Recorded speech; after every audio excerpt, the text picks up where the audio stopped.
உலக தமிழ் சொந்தங்கள் அனைவருக்கும் வணக்கம். இது அம்மான சும்மால ஒலியில வரிசை நம்ம விஷா. காலை உணவு ஒரு 10 நிமிஷத்தில் தயார் பண்ணணும்னு நினைக்கிறீங்களா? அப்படின்னா இந்த காணொலி உங்களுக்கானது தான்.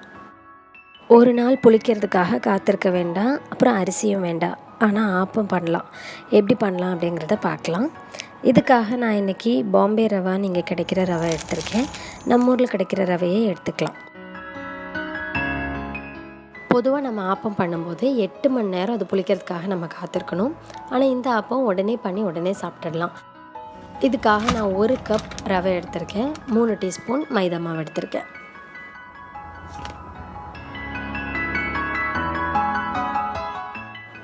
எல்லாமே நம்ம மிக்ஸி ஜார்லேயே எடுத்துக்கலாம். ஏன்னா இதை அரைக்க போகிறோம். தேவையான அளவுக்கு உப்பு எடுத்துக்கலாம். 2 தேக்கரண்டி சர்க்கரை. இதுதான் நம்ம ஈஸ்ட்டுக்கு கொடுக்குற சாப்பாடு. இப்போ ஈஸ்ட் போட போகிறோம். ஈஸ்ட் நான் 1 தேக்கரண்டி எடுத்திருக்கேன், இன்ஸ்டன்ட் ஈஸ்ட். இது இல்லை நம்ம வீட்டிலே பண்ணுறது எப்படி அப்படிங்கிறதும் நம்ம ஒலியலை வரிசையில் இருக்குது.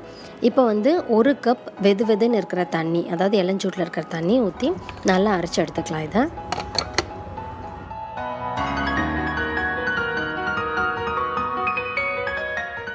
அரைச்சி எடுத்ததுக்கப்புறமா இந்த மாதிரி கெட்டியாக இருக்கும். அப்போ மறுபடியும் இன்னும் கொஞ்சம் இளஞ்சூட்டில் இருக்கிற தண்ணியை திரும்ப ஊற்றி நம்ம ஆப்ப பதத்துக்கு நம்ம கொண்டு வந்துடலாம்.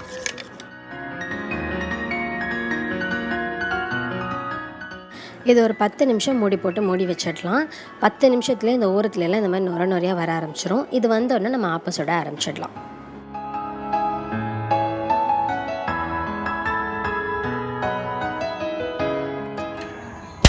நான் இன்றைக்கி இதை என்னோடய பிளாக் பியூட்டி இரும்பு தோசைக்கல்ல தான் சுட போகிறேன். எப்படி இருக்குது பாருங்கள்.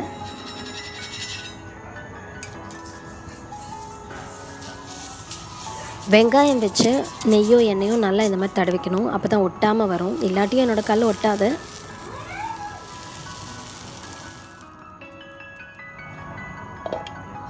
நான் இது குழந்தைங்களுக்கு கொடுக்கறதுக்காக நெய் ஊற்றிருக்கேன். நீங்கள் மரச்சக்கு, கடல் நெய், நல்லெண்ணெய் என்ன உங்களுக்கு பிடிக்குமோ அதை உபயோகிக்கலாம்.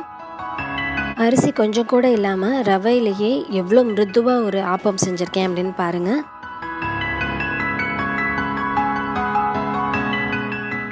நல்லா நிறைய ஓட்டையாக நல்லா புசுன்னு வந்திருக்கு. ஒரு பக்கா ஆப்பம் நம்ம அரிசியில் பண்ணுற மாதிரி. அப்புறம் இது கொஞ்சமாக பரத்தி விட்டு இந்த மாதிரியும் சுட்டெடுக்கலாம். இதுவும் ரொம்ப நல்லா இருந்தது. ஓரத்துல எல்லாம் நல்லா முறுமுறுன்னு, நடுவில் அப்படி பஞ்சு மாதிரி இருக்கும். யாருமே கண்டுபிடிக்க மாட்டாங்க இது ரவையில் பண்ணியிருக்கோம் அப்படின்ட்டு. இதை கண்டிப்பாக நீங்கள் எல்லோரும் உங்கள் வீட்டில் செஞ்சு பார்க்கணும். இந்த லாக்டவுனில் ஒரு 15 நிமிஷத்தில் காலை உணவு தயாராகிரும் அப்படின்னா அது கண்டிப்பாக செஞ்சு பார்க்க வேண்டிய ஒன்று தான். இந்த மாதிரி முழுவதும் தமிழ் மட்டும் பேசும் ஒலியலை வரிசையை காண ஆதரிக்க அம்மானா சும்மா இல்லை ஒலியலை வரிசை விரும்புங்க, பகிருங்க, உங்கள் நண்பர்களுக்கு தருவீங்க, அப்படியே கை சாட்டிடுங்க. சப்ஸ்கிரைப் பண்ண மறந்துடாதீங்க.